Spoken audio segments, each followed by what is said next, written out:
The monkey looked absolutely hideous. Greasy face, shifty eyes, downright creepy. And yet, girls kept swarming into the convenience store, blushing and giggling, just to strike up a conversation and get his number. Hazian noticed it all, but wasn't surprised.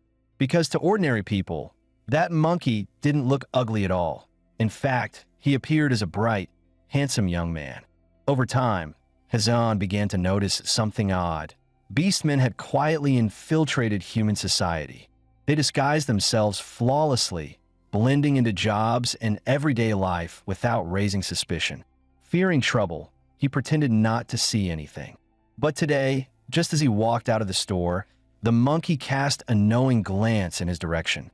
It was clear the Beastman had realized Hazian saw through the illusion. And sure enough, trouble came knocking when Hazian went to the park to feed the stray cats. 3 thugs approached, complaining that his cats were making too much noise and stressing them out. Hazian was ready to argue, but the moment he saw the leader's face, he froze. That guy wasn't human. Feeling danger in his gut, Hazian quickly came up with an excuse and got ready to run. The snake Beastman sneered, "You think you can leave?" As he spoke, his fingers twisted and split apart. Venomous snakes suddenly burst out from his hand. One of them lunged at Hazian, sinking its fangs into his neck and injecting venom straight into his veins. He collapsed instantly, body convulsing on the ground. "It's just a low-grade poison," the snake muttered. "But for a regular human like you, that's more than enough to stop your heart." Through the searing pain, Hazian could barely think, but still cursed his luck. "All I did was see through their disguises. It's not like I asked for this ability." As the world darkened around him, he caught a glimpse. Was it a hallucination? A massive tiger had appeared in front of him. Its furious roar echoed in his ears, and his consciousness slipped away. But the tiger didn't harm him. Instead, it unleashed a powerful shockwave, blasting the 3 beastmen backward. The snake Beastman staggered, eyes wide. "It's you. So all these years, you've been hiding inside a human body." As the energy faded, the tiger transformed into human form. His eyes burned with cold fury, killing intent radiating from every breath. He gently laid Hazian on the ground and whispered, "I'm sorry you had to go through all this. I'll deal with them. This won't take long." The moment the words left his mouth, 2 of the beastmen lunged forward, confident the tiger's power hadn't fully returned, intent on finishing him off while he was weak. But reality proved far crueler. The tiger barely charged his strength before slapping one of the beastmen dead in a single blow. The second beastman leapt into the air, attempting a sneak attack. He was met with a brutal slash from the tiger, sending him crashing down in an instant. Seeing both his underlings get annihilated, the snake beastman finally stepped in himself. At first, he smirked with confidence, thinking the tiger was still weakened from awakening. But the tiger casually crushed the venomous snake in his grip, yanked the snake beastman toward him, and in a flash, shredded him apart with razor-sharp claws. Just as the tiger thought it was over, the snake beastman's body suddenly split into dozens of smaller snakes, scattering into the shadows and disappearing. The tiger didn't chase. He knew his existence was now fully exposed. Then he turned and looked at Hazan, who was still lying on the ground, barely breathing but alive. 1 week later, Hazian awoke to the sound of someone shouting at him.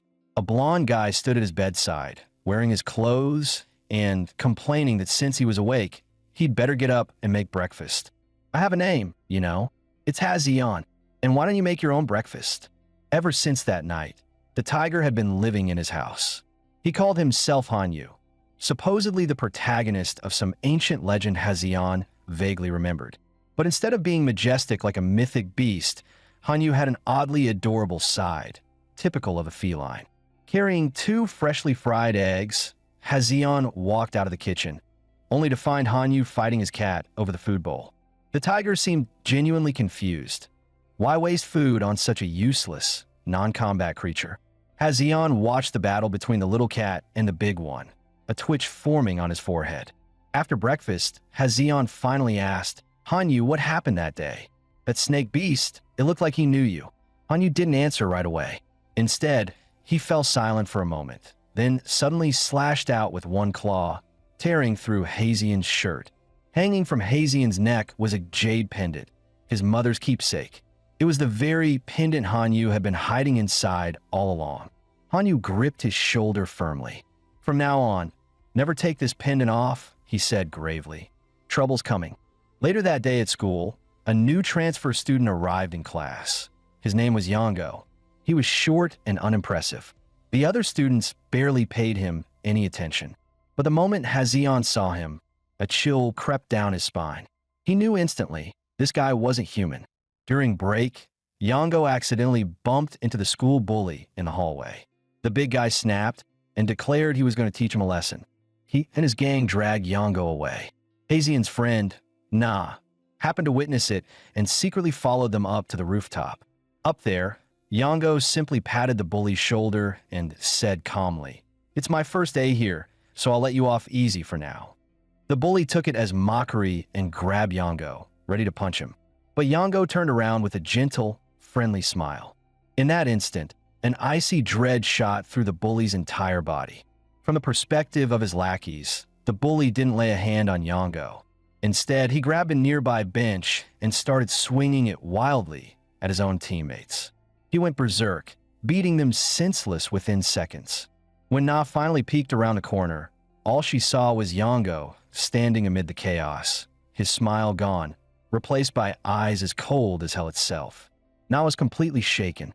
After school, she rushed to find Hazian and told him everything that had happened with Yango at lunch. Just as she was about to say she had a bad feeling about him, not human, Yango suddenly appeared behind them. He interrupted her, casually asking Hazian where he lived and saying he wanted to hang out that night. Hazian was about to respond, but Na quickly cut in, "Didn't you have plans tonight? Maybe next time." She then dragged him away in a hurry. Yango watched her retreating figure, and his eyes instantly turned cold. Catching up to her, he grabbed her arm and hissed, "Who do you think you are, huh? Interrupting me like that? You useless fat pig." That night, Na stood at the edge of an unfinished high-rise, her body seemingly not under her control. With trembling fingers, she called Hazan, her voice shaking. "Please, come help me." Behind her, Yango stood calmly, planning exactly how he would deal with Hazan once he arrived. His real mission was simple: track down the boy carrying the tiger's power and test how strong he truly was. Hazian arrived in a panic. Seeing his friend on the verge of falling, he pleaded with her to step down. But Na only cried, saying through tears, I can't move. My body's not listening to me." Watching from the shadows, the boss quietly muttered to himself, "So the tiger still hasn't awakened. Otherwise, he wouldn't be this weak." The boss's words only fueled Yango's rage. His pride snapped. Why does everyone care about that useless trash? Hazian tried to ask why he was doing all this, but Yango shouted back, "Shut up, just watch." And with a flick of his will, he forced Na to leap off the edge. The sudden act caught even the cold-hearted boss off guard. Hazian lunged forward in a panic, but he was too late. Na hit the ground with a sickening thud. The sound of her death made Yango laugh maniacally. "You? A tiger? You're more like a weak little chicken." He turned to the boss, sneering. "This one's worthless. There's nothing to be concerned about." But the boss exploded in anger. "Are you insane? You actually killed someone? I should have never hired you." Those words struck a nerve. From the moment Yango was brought in, the bosses had always looked down on him. Even now, after proving he was stronger than that so-called tiger, they still treated him like garbage. Burning with fury, Hazian charged forward, ready to punch him. But Yango simply raised a finger. With a light touch, Hazian froze in place. "Try anything, and I'll snap your neck in 1 second." Just as things were about to spiral, the boss intervened, trying to stop him. But Yango was already too far gone. "Touch me again, and you'll die." The boss snapped back, eyes narrowing. "You lunatic, shut up." Their killing intent clashed, shaking the air around them. But Yango didn't bluff. He had the power. As a pure blood beast man, he raised a hand and snapped the boss's neck without even touching him. Then with a wave, he flung the corpse aside like garbage. With the obstacle gone, Yango's gaze returned to Hazian, cold and merciless. With a simple motion, Hazian's own hands turned against him, choking his throat. The crushing pain was unbearable. His survival instinct kicked in, desperate and primal. Just as Yango was about to send Hazan to join Na, the corpse of the boss behind him suddenly pulsed with a wave of dark energy. The black mist swept past Yango and surged toward Hazian, flooding into his body. An overwhelming power erupted from within him, growing stronger by the second. The two lackeys nearby were stunned. Hazian was absorbing someone else's energy. Seeing Hazian's aura spike, Yango dropped his smug act. He went all in, unleashing his full illusion magic, desperate to prove he was the superior being. For the next second, blood exploded from all 7 of his orifices. His right arm bent backward on its own, snapping grotesquely. His illusions had backfired. Hazian's awakened power had reversed them entirely, turning them into his own nightmare. Hazian lunged forward, grabbing his collar with burning eyes. "Why did you kill Na? I'll never forgive you." Yango only laughed, blood still dripping from his mouth. "You think you've won? Don't kid yourself. When she died, you couldn't do a damn thing." His laughter grew louder, more twisted. "Laugh at this, you bastard!" Hazian roared, smashing a fist into Yango's face. The punch slammed him into the wall, leaving him limp and breathless. As Yango tried to lift his head, Hazian charged again, delivering another bone-shattering punch. The wall cracked and exploded. Yango was sent flying out of the crumbling building. Midair, he caught a glimpse of Hazian's figure through bloodied eyes, cursing bitterly. "Damn you." He crashed hard into the ground below, finally defeated, with not a shred of strength left to fight. Hazian jumped down after him, frantically searching for any sign of Na. But suddenly, the remnants of Yango's energy spiraled out of control. The black aura surged toward Hazian, as if trying to invade his body. He instinctively tried to resist, but the overwhelming force broke through his defenses. In seconds, he blacked out. The two lackeys arrived shortly after, finding Hazian unconscious on the ground. They hesitated, unsure what to do next. A powerful presence swept over the area. It was Hanyu, who had finally arrived. He took in the chaos around him and saw Hazian lying bloodied on the ground. His expression immediately darkened. The two thugs sensed the danger and quickly turned to flee. But Hanyu blurred forward, cutting off their escape. He grabbed one by the throat and demanded, "What happened here?" The man stammered in panic, "We're with the World Health Organization." Before he could finish, Hanyu's eyes flashed with fury. With one swift motion, he crushed the man's skull. The other thug fell to his knees in terror. "We were just following orders. Hurting your friend, it wasn't intentional." He quickly confessed, "We were hired by the Yiksha gang." In this world where humans and beastmen coexist, powerful beastmen often form their own factions. The Yiksha gang was one such group, running dozens of high-end nightclubs across the city. That very night, Yiksha, the gang's leader, was inspecting one of their clubs from a private VIP lounge. Tonight's star performer was a DJ named Jiang Xiaohu. His voice, soft and mesmerizing like a woman's, had drawn a huge crowd. But Yiksha wasn't there for entertainment. One of his men had just delivered troubling news. Their operation to track the tiger, Hanyu, had failed. All Beastmen agents were dead. Worse, a human had been killed. After the operation's failure, prominent Beastmen from various factions gathered inside the nightclub's hidden chamber to discuss their next move. Meanwhile, DJ Jiang Xiaohu quietly slipped out of the hall. Unbeknownst to them, he was actually a spy. As a canine-type beastman, his sharp ears picked up every word the leaders inside were saying. The tiger, Hanyu, had awakened, and the human boy who carried the tiger's power, Hazian, had been fully exposed. Yiksha insisted they act now and capture Hanyu, but the others hesitated. After all, Hanyu had once been called the strongest beastman in history. Even combined, they weren't sure they could take him down. Yiksha scoffed, full of confidence. Strongest in history? History's over. We're the present. Just then, one of her lackeys caught Jiang Xiaohu sneaking outside and dragged him into the room for interrogation. But Yiksha's instincts flared. As a high-ranking beastman, She instantly sensed Jiang wasn't some common spy. Without waiting for an explanation, she launched a direct assault. She grabbed Jiang by the collar and slammed him hard into the wall, cracking the surface with brute force. But when the dust settled, Jiang Xiaohu stood unharmed. He brushed off his jacket and smirked. "Damn, Yiksha, that actually hurt." Yiksha didn't bother replying. She raised her foot and delivered a devastating kick that blew a massive hole in the wall.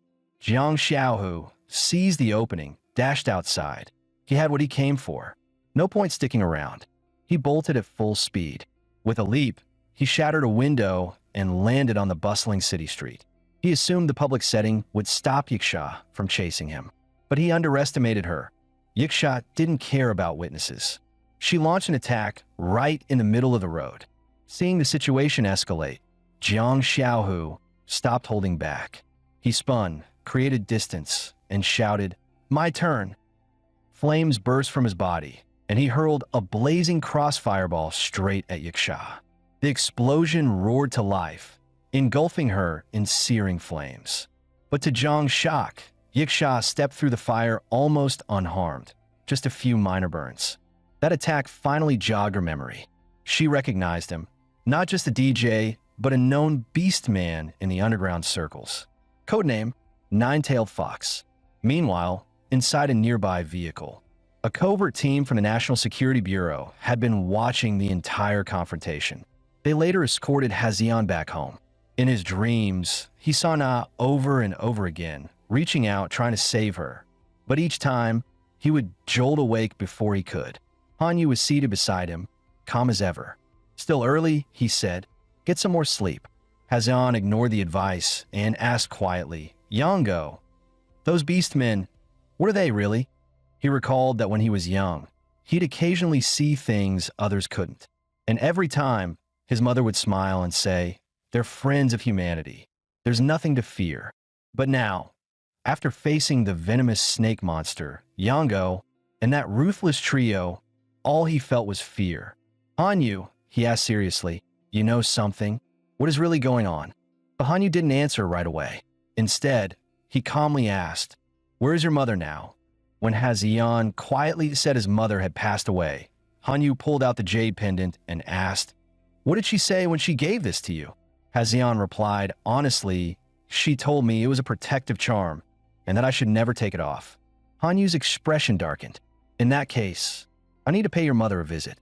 Hazian froze. "Visit? What does that even mean? She's already gone." Meanwhile, on the street outside, Jiang Xiaohu was still facing off against Yiksha. As the second person in the world to survive a punch from her, Yiksha gave him a rare nod of approval.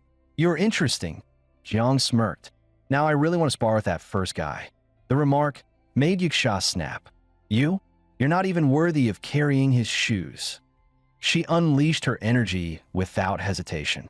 But Jiang had already anticipated it. He summoned a wall of flame to shield himself from the attack. Then, with a powerful leap, he soared into the air and unleashed blazing infernos from both hands. Twin firestorms rained down like meteors. Yiksha failed to dodge and was slammed into the pavement. As Jiang landed and ceased his assault, Yiksha suddenly asked, "How long have you been on Earth?"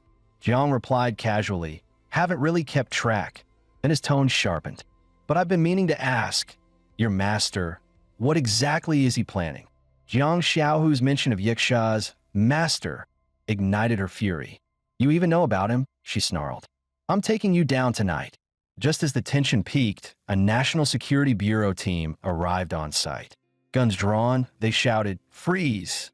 Hands where we can see them." Yiksha narrowed her eyes. Was this Jiang's doing? Had he tipped them off? Realizing she wouldn't get her fight tonight, she gritted her teeth and spat. "Next time, I'll crush you into the pavement." With that, she leapt off the building, vanishing into the night like a shadow. Her inhuman agility left no doubt in Captain Jiang Meiqi's mind. Yiksha wasn't human. Surprisingly, Jiang Xiaohu didn't try to escape. He raised both hands and calmly allowed himself to be arrested. What followed was a high-level interrogation designed to identify non-human entities. The beastman known as Nine-Tailed Fox had willingly surrendered to the government. During their investigation, every piece of data on him turned out to be fake. The only thing they confirmed, he was definitely not human. Jiang made no effort to hide it. Instead of obsessing over my ID, he said, maybe you should be asking how I shoot fire from my hands or leap on a 5-story rooftops with a single jump. His words clearly intrigued the investigation team, but Captain Jiang Meiqi knew better. This guy wouldn't spill his secrets for free. What exactly are you? Jiang Meiqi asked, eyes locked on him. Jiang Xiaohu didn't hesitate. Flames erupted around him, and in the next instant, he revealed his true form, a beast man. You humans aren't the only ones living on this planet, he said calmly. Meanwhile, on an old street across town, a new beast man was about to make his entrance. 3 thugs were violently beating a man who owed them money. He had tried to run, but they caught him and were now kicking him on the ground. Just as they were about to continue, the debtor weakly pointed behind them. There, crouched in a pile of garbage, was a ragged homeless man. He stood slowly, picking up a rusty iron rod from the ground. His strange, silent stance made the thugs burst out laughing. You gonna fight us with that thing? One of them, a fat guy, laughed so hard he nearly choked. Go ahead. I'll stand right here. Hit me if you dare. A moment later, the rod struck like a thunderbolt. The fat thug was sent flying straight into the next street. The homeless man turned to the other 2, his voice cold and steady. If you want to live, run. Back in the interrogation room, Jiang Xiaohu had proven beyond doubt that he wasn't human. Now, with all eyes on him, he began explaining the origin of beastmen. Every nation on Earth has its own myths, gods, goddesses, warriors with supernatural powers. Humanity thinks they're imaginary. But the truth is, they came from other dimensions. Just like Superman came from Krypton, we came from the realm beyond. Those with strength and bravery were seen as war gods, and those with unmatched beauty, humans imagine them as goddesses of love and beauty. Jiang Xiaohu explained that the term beastman was actually a bit derogatory. In truth, they were superior life forms, beings far beyond humans. Hearing this, Jiang Meiqi paused for a moment before asking, what would have happened if we had really opened fire on Yasha? She would have caught the bullets with one hand, Jiang replied without hesitation. He revealed that Yasha's species was known as the Yasha Oni, creatures with strength and durability far beyond that of ordinary beast folk. Meanwhile, Yasha had returned to her headquarters to report to her master. The man asked about the fight that took place at the nightclub. Upon learning that the 9-tailed fox had been taken by humans, he remained unfazed. Humans are no threat, he said calmly. This isn't your concern anymore. He then handed Yasha a note. There's an old friend of mine in the old street. Tell him to bring me the human protected by the tiger.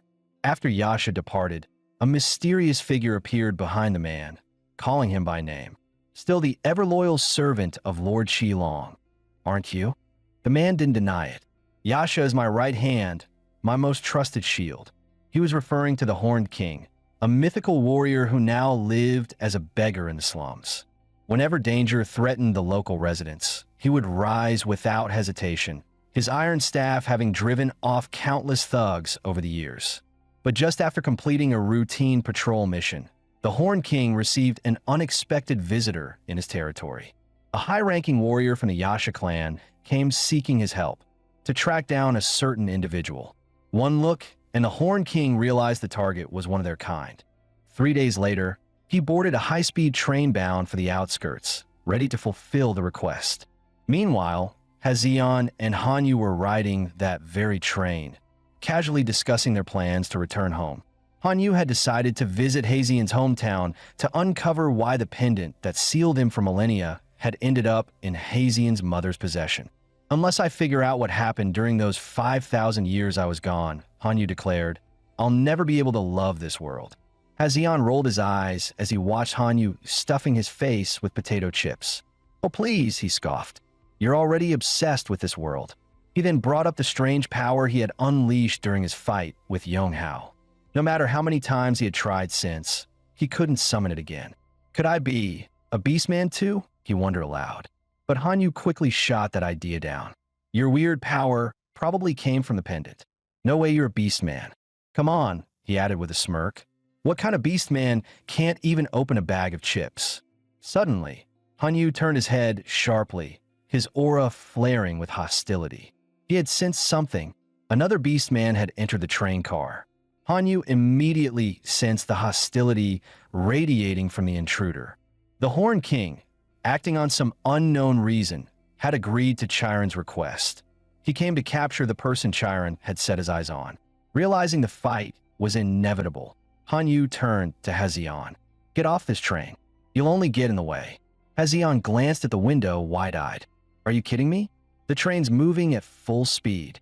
With no other choice, Hanyu scooped Hezion into a princess carry and muttered, "Guess we're going with plan run for our lives."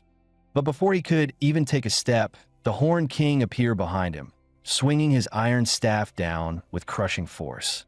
Hanyu narrowly dodged and snarled. "So you one of Yasha's lapdogs too?"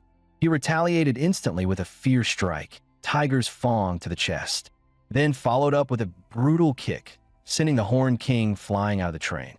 The two leapt out after him. As they landed, the Horned King wiped dust from his chin and muttered, "Never seen you before. You must be new." "You bet," Hanyu smirked. "Freshly born, brand new model. Practically still a baby." The Horned King wasn't amused. With a wave of his hand, he unleashed a powerful energy blast. "Then take this, you little brat." But instead of heading toward Hanyu, the energy blast veered straight for Hezion.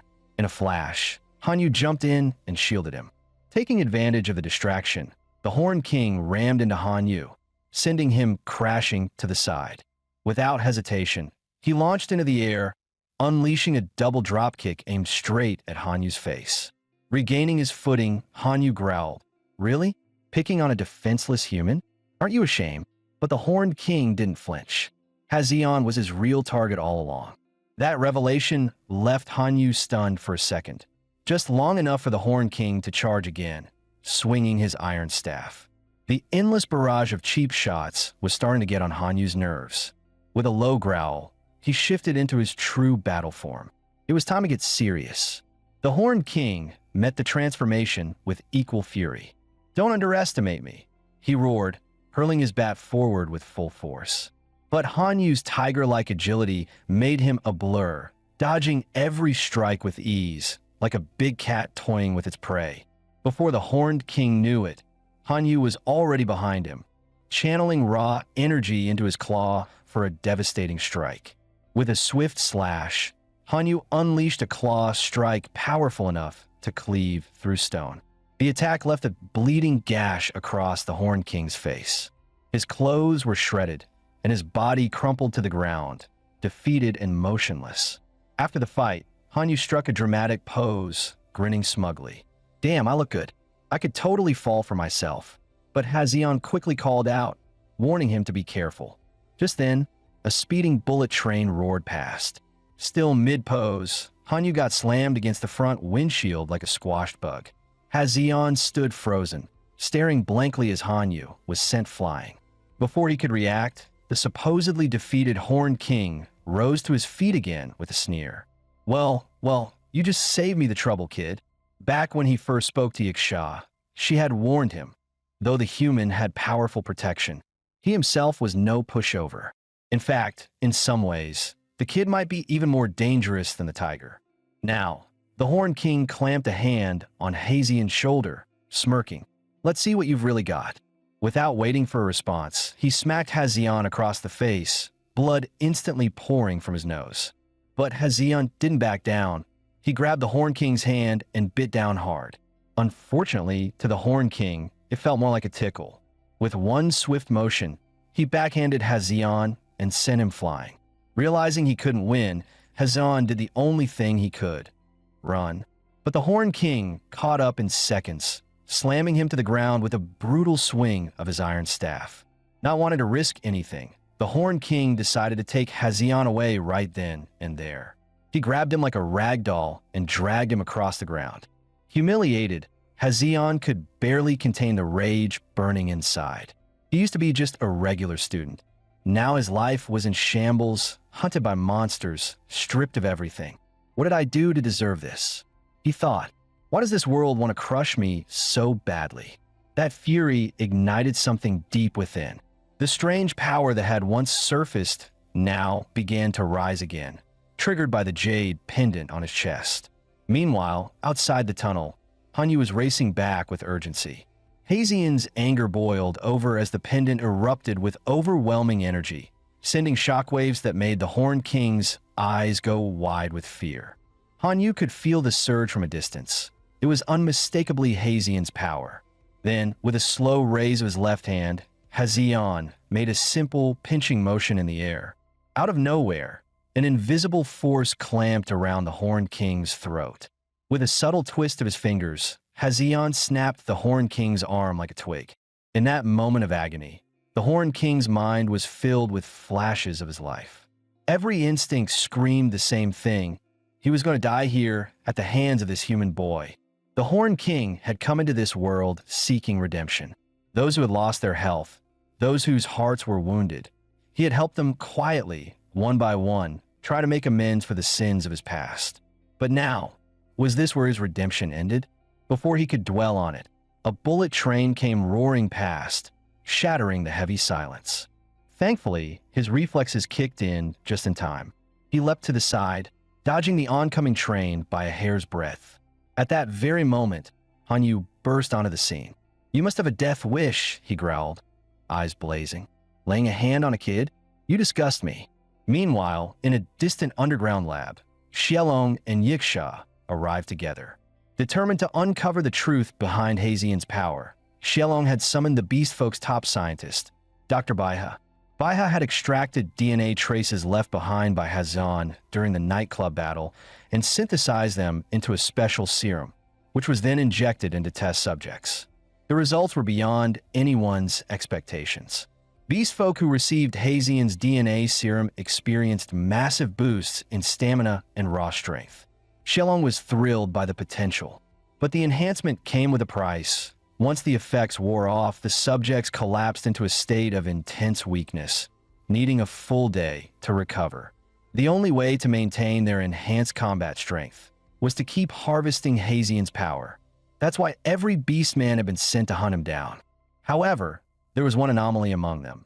A test subject with an unusually strong physique, the only one who had survived multiple high-dose injections without collapsing. Staring through the glass chamber, Xielong tapped the surface and calmly ordered, "Wake him up." Dr. Baihe was utterly fascinated by Hazian, a mere human, yet possessing such mysterious powers. It was as if the gods themselves were playing a cosmic joke. In the lab's nutrient chamber, a hulking beastman stirred to life as electric pulses coursed through his body. The moment he opened his eyes and spotted Xielong through the glass, he roared, "Xielong, you bastard! You really think you can become a god?" Without hesitation, he smashed through the reinforced glass and lunged with deadly force. Yiksha reacted instantly, landing a brutal kick that sent him flying across the lab. As Xielong's most loyal subordinate, she would never allow anyone to lay a hand on her master. Xielong merely sighed. How pitiful. Beings like us are destined to face eternal solitude. Then, he slowly removed his glove. Lightning surged between his fingertips, crackling with raw power.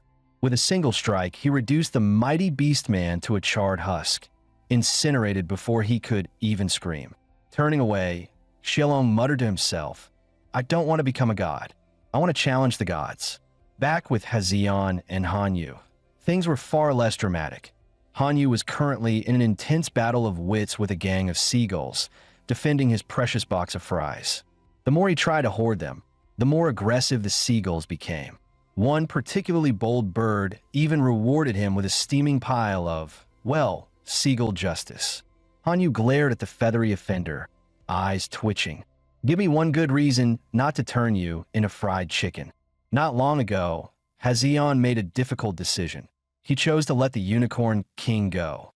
Deep down, he sensed something different about the Beastman. Unlike the others, this one had a place he called home, someone he cared for. But news of the failed mission didn't take long to reach Xielong. Yiksha immediately volunteered to track Hazian down herself. To her surprise, Xielong simply said, "No need. I'll handle this personally." The words sent a chill down her spine. Xielong had lived for millennia, long enough to become numb to the world. Nothing stirred him anymore. Nothing except this. The power radiating from Hazion had awakened something in him. Obsession. Fascination.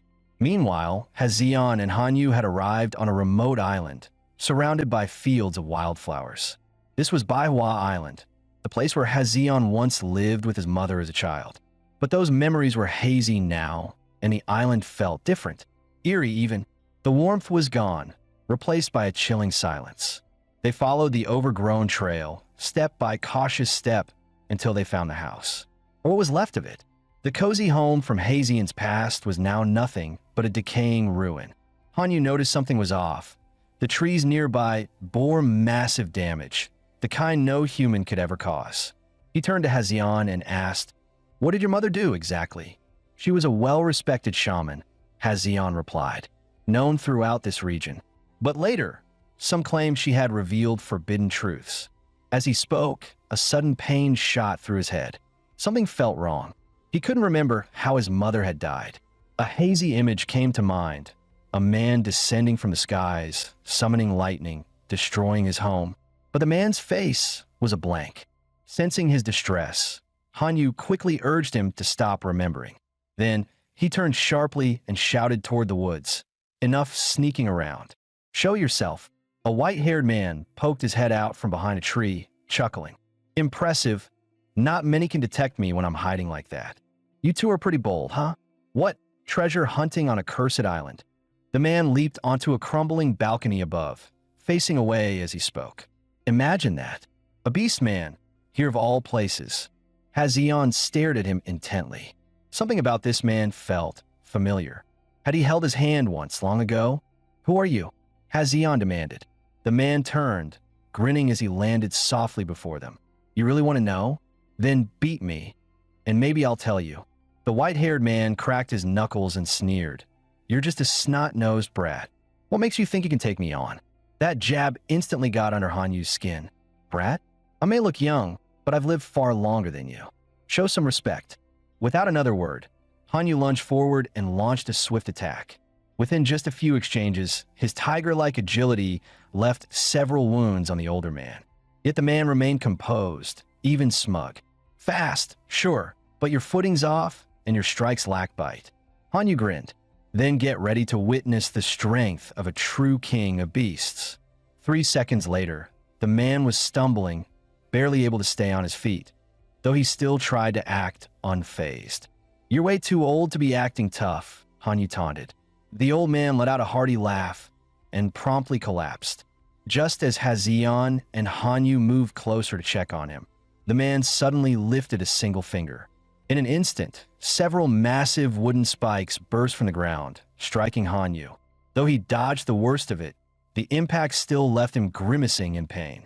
Watching the strange techniques of the white-haired man, Hanyu finally realized this guy wasn't normal at all.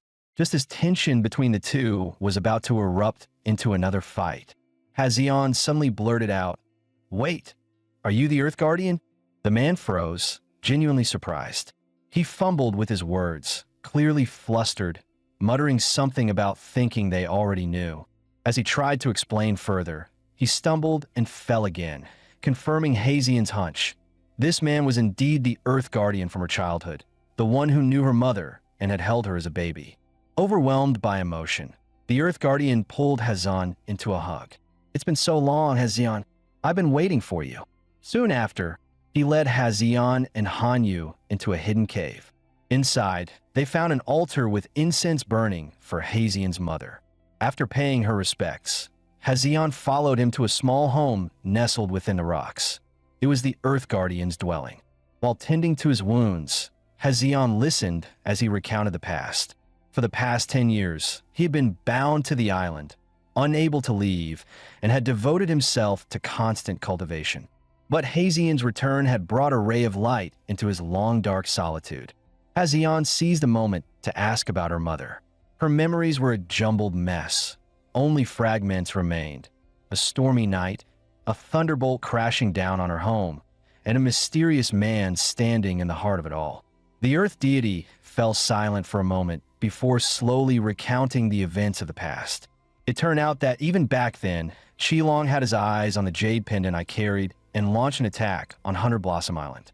The Earth deity had volunteered to stop him, but my mother stopped him, warning that Qilong, who dreamed of ascending as a dragon, possessed power far beyond ordinary beings. In the end, my mother decided the Earth deity should take me and flee. Before we left, she called me to the mountain cave, hung the pendant around my neck, and solemnly told me, no matter what happens, never take it off. At that time, the Earth deity asked whether they should awaken Hanyu. With his help, they might be able to fight back. But my mother firmly refused. Awakening him would go against the will of fate. Though destiny is ever-changing, she believed I would one day fulfill my mission. When the story ended, I looked at the Earth deity and asked, "Who exactly is this Qilong?" "He was your mother's greatest nemesis," the Earth deity replied solemnly. Meanwhile, elsewhere, the snake beast man who had tried to kill me was now the one being hunted. Flames surrounded him on all sides as he trembled in fear. The one who appeared was none other than Jiang Xiaohu. Jiang Xiaohu had struck a deal with the female prosecutor, specifically to locate the snake beast man and extract information about Hazian's tiger guardian, Hanyu. Thousands of years ago, the bear tribe and the tiger tribe clashed in a brutal war over territory. During that war, the tiger tribe's mightiest warrior, Hanyu, the war god of the East Sea, rampaged through the battlefield, leaving the bear warriors trembling in fear. But just when the battle reached its turning point, Hanyu mysteriously disappeared. With their protector gone, the tiger tribe was defeated, eventually wiped from history by the bear tribe's revenge. Now, that once feared beast warrior had returned to the world. The Yasha gang had been actively searching for both Hazian and Hanyu. Jiang Xiaohu suspected they wanted to recruit Hanyu for their own cause. But Jiang had a deep-seated vendetta against the Yasha gang. He couldn't let them succeed. He had to find Hanyu first. Meanwhile, back on Hunter Blossom Island, Hazian had begun hellish training after learning about the destiny tied to his pendant. The mysterious power within him stemmed from that pendant, but to harness it, he had to remain perfectly calm. However, no matter how hard he trained, every time he closed his eyes, he was haunted by the chaos and trauma he had recently endured, and by the shadow of that man from his childhood, the one who summoned lightning from the sky and killed his mother. When Hazian opened his eyes again, the same violent surge of energy coursed through his body. It felt like a storm trapped inside him, desperate to be released. His body was out of control. The old guardian clung to him tightly, while Hanyu stood confused, not understanding what had triggered this sudden transformation. The old man grimly explained that Hazian was likely being consumed by the very power he had absorbed. "This is no longer the same Hazin," the guardian muttered, sensing a deep fury bubbling beneath the surface. But the truth was, no one knew exactly what kind of force had taken root inside him. Suddenly, the energy erupted in full force. Hazian broke free from the guardian's grip and lunged straight at Hanyu. Hanyu hesitated. He knew Hazian had taken in Beastman energy, but this power was far beyond anything those Beastmen ever possessed. Not wanting to hurt him, Hanyu locked down both of Hazian's arms, shouting toward the elder, "Old man, do something now." Hazian's eyes were no longer human. They burned crimson like wild flames, filled with pure rage. The elder's expression darkened. Those were Beastman eyes. The beast within Hazian was beginning to devour him. Seeing Hanyu struggle, the old man rushed over, grabbing Hazian from the other side. Together, they held him back. "What is he?" The thought echoed in both their minds. How can someone like this even exist? At last, the old guardian revealed the truth about Hazian's origins. A divine power once passed down only to the celestial maidens of the bear tribe. This rare ability allowed them to absorb the strength of fallen beastmen and grow stronger with each soul taken in. Hazian was the last remaining bloodline of that ancient tribe. He had to awaken on his own. If he couldn't overcome the backlash, he'd be lost forever. Right then, his hands wrapped tightly around Hanyu's neck. Hanyu choked out. "At this rate, I'll be dead before he even wakes up." With no other choice, Hanyu unleashed his tiger energy, clashing head-on with Hazian. The two locked each other in a deadly grip, refusing to let go. The guardian cried out beside him, desperate, Hazan, can you hear me? You must not lose to the beast inside. Listen to your heart. I believe in you. A flicker of clarity returned to Hazian's eyes, and memories from his past came flooding back. Who? Who was the one that killed his mother? In that moment, he saw a vision. His mother, gently brushing his face with her fingers, whispering, I'm so sorry. I could only watch as you struggled against fate. I was powerless to stop it. Tears welled up in his eyes. Mom, I miss you so much. In that moment, a surge of energy erupted from within Hazian once again, blasting both Hanyu and the old guardian backward. But this power, this one was different. It was the ancient might, passed down through 5,000 years of the bear tribe. As night fell, both Hanyu and the guardian drifted into a peaceful slumber, lost in their dreams. But just as they fell into deep sleep, a mysterious woman slipped silently into the room. Her red lips curled into a sly smirk. Looks like luck's on my side tonight. She crept toward Hanyu, lifting her clawed hand, eyes gleaming with murderous intent. Suddenly, a massive punch blasted a hole through the wall, the deafening impact jolting everyone awake. A towering man in sunglasses stepped through the opening, grinning as if nothing had happened. The woman exploded with rage, shouting, Didn't I say no loud moves? You idiot! Hanyu bolted upright, scowling, his sleep disturbed. Who dares ruin my nap? Meanwhile, Hazian was venting his frustration through training atop stone pillars. So, I'm a descendant of the bear tribe. Is that why everyone keeps coming after me? Sensing someone approach, he instinctively lashed out with a punch, only to have it caught effortlessly. A masked figure with a bizarre hairstyle walked into view. So you're the brat running around with that tiger? Took me long enough to find you. Let's see what you've got. With a flash of claws, the burly attacker lunged at Hazian, forcing him to dodge with everything he had. Hazian fell hard to the ground, but the muscular man didn't finish him off. Instead, he said coldly, Our master wants to see you. The situation looked grim. Hazian considered fleeing, but then reminded himself he was no longer the weakling he used to be. Maybe he could win this. One of the men clenched his fists, eyes gleaming with anticipation, clearly itching to test Hazian's so-called powers. Meanwhile, the old guardian was locked in a fierce battle with the burly man in sunglasses. Punches and palm strikes clashed in a brutal exchange. Hanyu tore through the woman's arm with a single swipe of his claw, but to his shock, her arm regenerated in an instant. She had a rapid healing ability. Where's Hazian? Don't tell me your dogs are the Yasha gang too. Hanyu growled. The woman scoffed, almost offended. Don't lump us in with those street thugs. We serve our master directly. We're an elite assassination unit. That's when Hanyu realized their plan. The regenerative woman and the tank-like brute were meant to stall him, just long enough for them to abduct Hazian. He couldn't waste another second. He needed to end this, fast. Hazian, meanwhile, had expected to put up a fight, but a single punch from his opponent had him reeling. Before he could recover, the man unleashed a barrage of kicks, slamming him into the ground with relentless force. Just when Hazian thought it was over, the flashy assassin stepped in and stopped the brute. That's enough, he said. For a moment, Hazian thought he was being spared. Hazian had hoped too much. The flashy assassin didn't stop out of mercy. He simply wanted to test his new blade on him. As the knife gleamed in the man's hand, Hazian braced himself, waiting for that one moment of carelessness. Now, he unleashed the hypnotic technique he'd absorbed from Yonghao. The assassin's arm twisted unnaturally, bending backward as if possessed, no longer under his own control. Hazian seized the opportunity, making the man strike his own ally with the very same blade. The blade found its mark. Blood gushed as the bulky brute collapsed in agony. Shocked and rattled, the assassin stared at Hazian, clearly unnerved by the sudden reversal. Hazian was drawing power from the beastman the assassin had just killed, an incredibly agile one.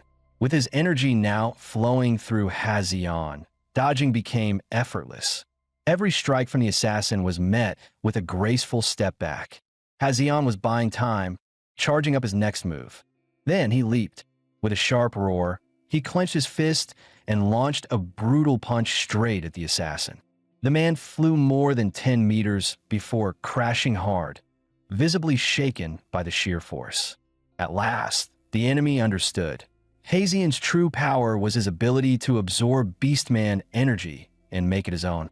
No wonder their master, Qi Long, was so desperate to capture him. But the assassin wasn't ready to give up.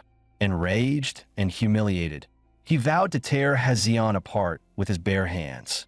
Meanwhile, on the other side of the island, the woman with regenerative powers decided to stop playing around and teamed up with the muscle man.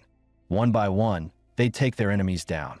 Yet thanks to his newly enhanced agility, Hazian now slipped through every assault with ease, dodging like a phantom and staying just out of reach. Hazian even found a chance to land a brutal kick right to the assassin's chest. The blow sent him flying, crashing to the ground in disbelief. How could he not even touch this kid, let alone defeat him? But just as Hazian prepared for the next strike, his knees buckled. His stamina had reached its limit. Even borrowed power had its cost. The assassin noticed immediately. Hazian's human body couldn't fully contain Beastman energy. "Gotcha now," the man sneered, raising his blade. "I'll beat you until you forget your own name." Hazian, too drained to dodge, was forced to endure blow after blow. Soon, the assassin bound him tightly with iron chains. He stabbed his blade into the ground just inches from Hazian's face, smirking. "Still think your power's better than mine?" His expression darkened. "Tell me, if I cut you into pieces, will all that Beastman energy you absorbed come spilling out?" As the killing intent intensified, the brute finally stepped forward. "That's enough. Don't go overboard." Meanwhile, back at the hut, the muscle man was swinging a massive spiked mace, easily over 100 pounds, at Tudai and Hanyu. Watching their home being reduced to rubble, the two snapped. With a synchronized strike, a kick from Tudai and a claw from Hanyu, they slammed the brute across the face, sending him spinning. But Tudai wasn't done. He leapt high into the air, gathered all his strength, and with the force of a meteor came crashing down, landing a devastating punch to the brute's neck, severing it clean from his shoulders. The woman was furious seeing her supposedly unstoppable partner fall so easily. No matter how loudly she screamed, the brute didn't respond. Sensing her panic, Hanyu and Tudai turned their full attention to her, ready to test if she could regenerate after losing her head too. Her face twisted with fear. She clearly saw what was coming. Meanwhile, the assassin was fuming. Being stopped from killing, he snapped at the brute. "You're just used to being Dragon Boy's lapdog, huh?" That was enough to spark a fight. The brute didn't say a word. He just attacked. But power speaks louder than anger. Within seconds, the assassin was beaten to the ground, armor shattered, confidence crushed. The brute stood over him, smirking. "Know your place, weakling." But then something changed. He suddenly froze, his limbs locked in place. The assassin slowly stood up, his smirk returning. "Oops, forgot to mention, White Crane's special poison's already in your system." No matter how strong the brute was, White Crane's toxin brought him to his knees. He could only glare helplessly as the assassin walked away. Returning to Hazian, the assassin yanked his hair, forcing him upright. "You belong to me now, kid. From here on out, you ride with me." But his smug grin barely lasted 3 seconds before a hand shot from behind, slamming straight into the back of his head. Blood splattered everywhere on impact. Meanwhile, Hanyu and Tudai had finally taken care of the woman and the brute. Looking around at the wrecked house, both sighed helplessly. It was only then that Hanyu suddenly remembered. "Wait, where's Hazian? Is he okay?" Tudai tried to ease his worry. "That kid's tougher than he looks. But just in case, let's go check on him." At that moment, bursts of glowing energy began to rise from the corpses of the brute and the woman, swirling through the room. The energy surged out through the gaping hole in the wall, heading straight toward Hazian. Tudai's heart skipped a beat. Even at this distance, Hazian can still absorb energy? Just how much potential does this kid really have? Back at the scene, the assassin lay dying, his eyes wide with disbelief. Impossible, the poison, it should have paralyzed everything. But the brute rose again, no longer human in form. Horns curled from his forehead, claws extended, his massive body hulking with monstrous might. He wasn't just any beast man. White Crane's poison was nothing more than flavored water to him. He reached out and grabbed the assassin's head with a single massive hand. "Traitors die," he growled, and with the lightest squeeze, the skull burst like an overripe melon. Tossing the bloody remains aside, he turned to Hazion and said coldly, "You're coming with me." Now, at that moment, Hazion was absorbing the energy left behind by the fallen beastmen, wave after wave flooding into his body. When he opened his eyes again, the fear was gone, replaced with the gaze of a beast, raw power and bloodlust blazing within. The brute's face twisted in anger. Don't tell me, those sent to deal with the tiger failed too. Hazion could feel his strength rapidly returning as new energy coursed through his veins. His fists now felt like iron, one of the abilities inherited from the beastman he had just absorbed. The brute grit his teeth. It was clear this kid wasn't going to come quietly. With a roar, Hazion hurled his iron fist forward, charging at the monster in front of him.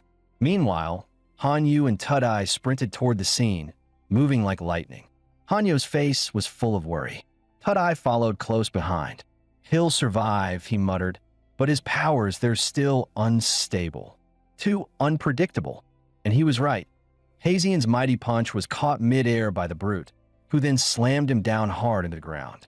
The brute wrapped his massive hand around Hazion's head, clearly intending to finish him the same way he had executed Karmat.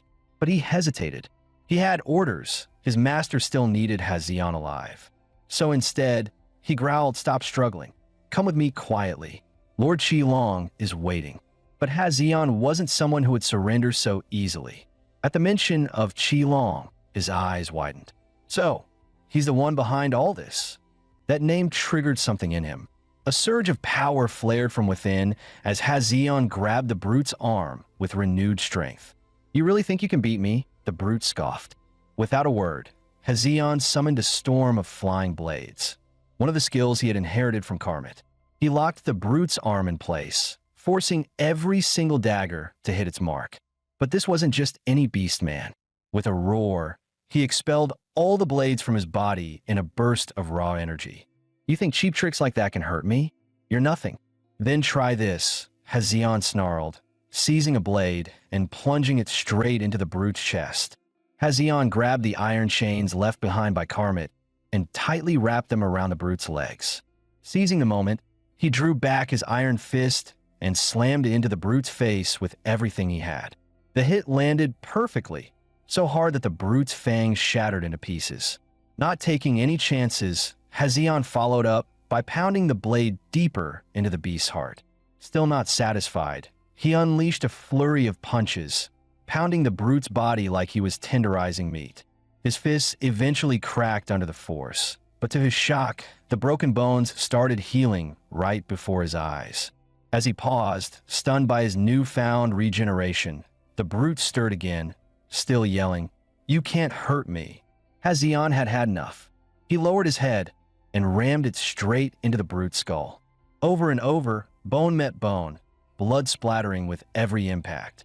He couldn't even tell whose blood it was anymore. At that moment, Hanyu and Lord Tudagong arrived, only to stop dead in their tracks. They were utterly speechless. The weakling they once knew was now straddling one of the most powerful beastmen alive, smashing his head in with nothing but his own skull. At last, Hazion crushed the brute's skull completely, killing him on the spot.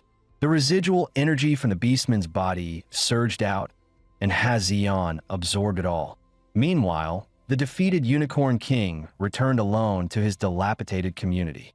He sat in the shadows of his dimly lit room, lost in thought. Echoes of Hazion's words haunted him. "You've still got family to protect, don't you? Then get out of here. Don't let me see your face again. Do you even know how jealous I am? At least you still have someone worth protecting." Just then, the door creaked open. A cold voice came from the hallway.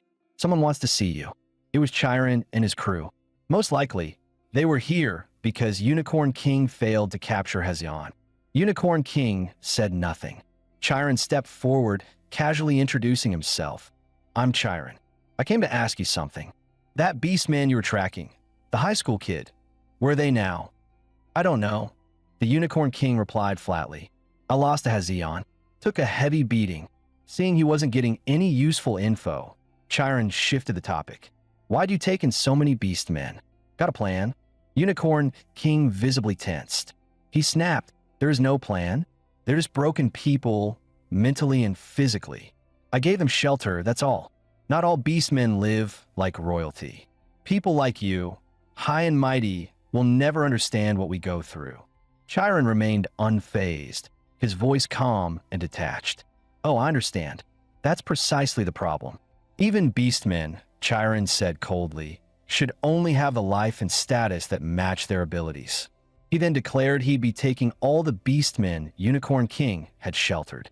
The king looked baffled, unsure of Chiron's real intentions.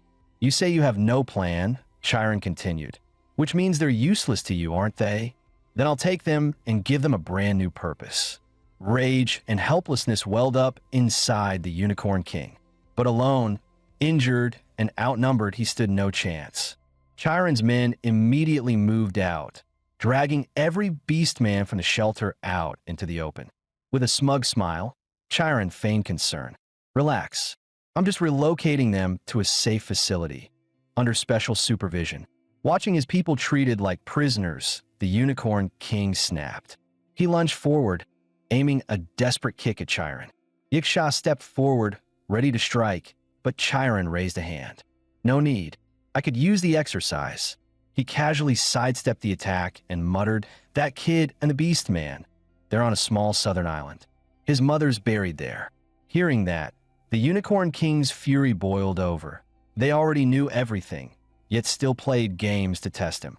Still, he couldn't even touch Chiron's robes.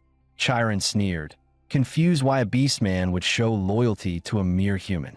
The Unicorn King said nothing more. He summoned his iron staff, leapt into the air, and swung it straight at Chiron's head. But even with all his strength, Chiron effortlessly deflected the strike, mocking, with power like that, you couldn't even catch a tiger. Chiron had lost interest in the exchange. With a flick of his wrist, he summoned bolts of lightning. Seeing this, the beastmen who had been sheltered by the Unicorn King rushed forward, trying to protect him from harm. Chiron chuckled as he removed his gloves, viewing the crowd as nothing more than insects. Realizing Chiron was about to unleash his true strength, the Unicorn King cried out desperately, "Run! Get away from here!" But it was too late. One by one, the brave souls were struck down by lightning, their bodies charred and smoking. Grief, rage, helplessness, all of it crashed down on the Unicorn King. Powerless, he felt his knees, begging, "Please, stop hurting them." Chiron showed no sympathy. Instead, he feigned disappointment. What a waste. My little test subjects, all burnt to ash. The Unicorn King had once sworn to protect his family with his life. He would never let them be taken from him again. And now, he would make Chiron pay in blood. Without hesitation, he unleashed his beastman form. A surge of power erupted from him, raw, furious, and burning with vengeance. This was no longer just a fight. It was justice for his fallen kin. But Chiron merely raised a hand and scoffed. Beastmen and humans were not even on the same level.